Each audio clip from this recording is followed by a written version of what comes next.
Oh, it's always great to see our good friend Misty Fry with Springfield Sidekick Dog Training. We got Sean and Sylvia as well. They love looking at their mama. They do. They're like, Mama has the treats. She knows all. We look at her. We are going to train them to look at the camera, but you know how cute these Bernese Mountain Dogs are. Misty, how have you been? I've been good. I've been good. Yes? Sean had a birthday yesterday.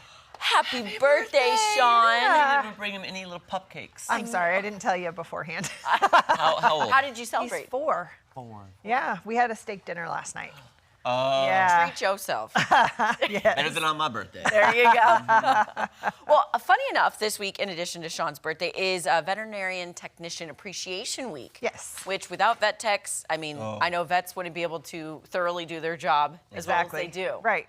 Yeah, they have a very important job. Let's break down, what exactly is a vet tech and what do they do? So they assist the vet in exams, procedures, surgeries, all that kind of stuff. So they're right there with the veterinarian helping them out. And many times securing the pet, restraining it, doing nail trims, dentals, ear cleanings, all the things. So they've got to have patience.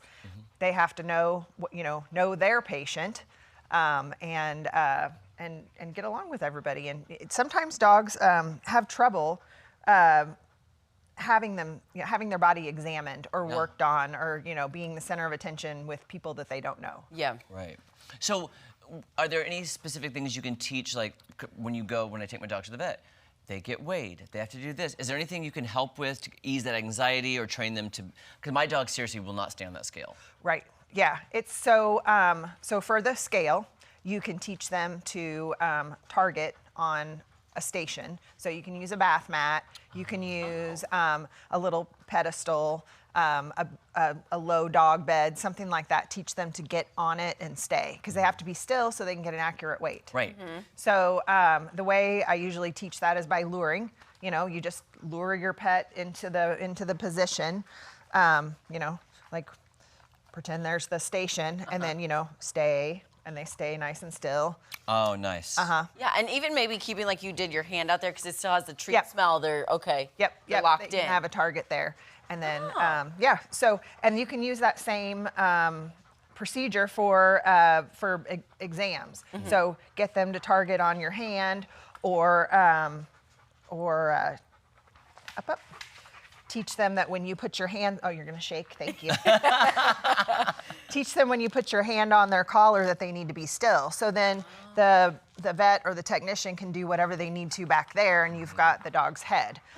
Now, what would you say, because I know for some people, just even like going into, say, like a PetSmart to go to Banfield or the vet's office, that's just high anxiety. Right. How do you kind of help the dog calm itself before you get into that maybe exam room? Or yeah, so a lot of dogs that have had experience at the vets, even though you start as positive as you can, they still are a little bit worried about what's going to happen. So getting them used to maybe just go in and get them weighed, or go in and have the receptionist give them some cookies, little things like that. But teaching your dog that you've got their back, you can hold their head while somebody does something behind, all kinds of body handling exercises. So up, Sean. So with Sean, can you sit? Yes. So we've been working on giving paw, so you can trim nails or whatever. That's brilliant. Yeah. Do your other one, other foot. No. Okay. He's like, I like this one. He's like, I'm on TV right now. I like this one. Come here. And then, teaching them that they can have their head, a lot of times they'll hug their head so that then they can draw blood or something out of the front leg or out of the back leg, depending on what they want to do, or out of their neck. Sometimes they draw blood from up here. Say, the shots with my dogs, that's the thing I dread the most, is the vaccines or drawing blood. It just, I can hardly keep them still. Yeah, so if you practice, holding their head and, distracting them while something's going on back here, then they'll handle that better. Okay. Yeah. So would you say, this is kind of stuff that you also do, just the body handling, like you were saying at Springfield Sidekick? Yeah. That's part of in our puppy classes. It's in our adult classes. We want to make sure that the dogs can be touched all over.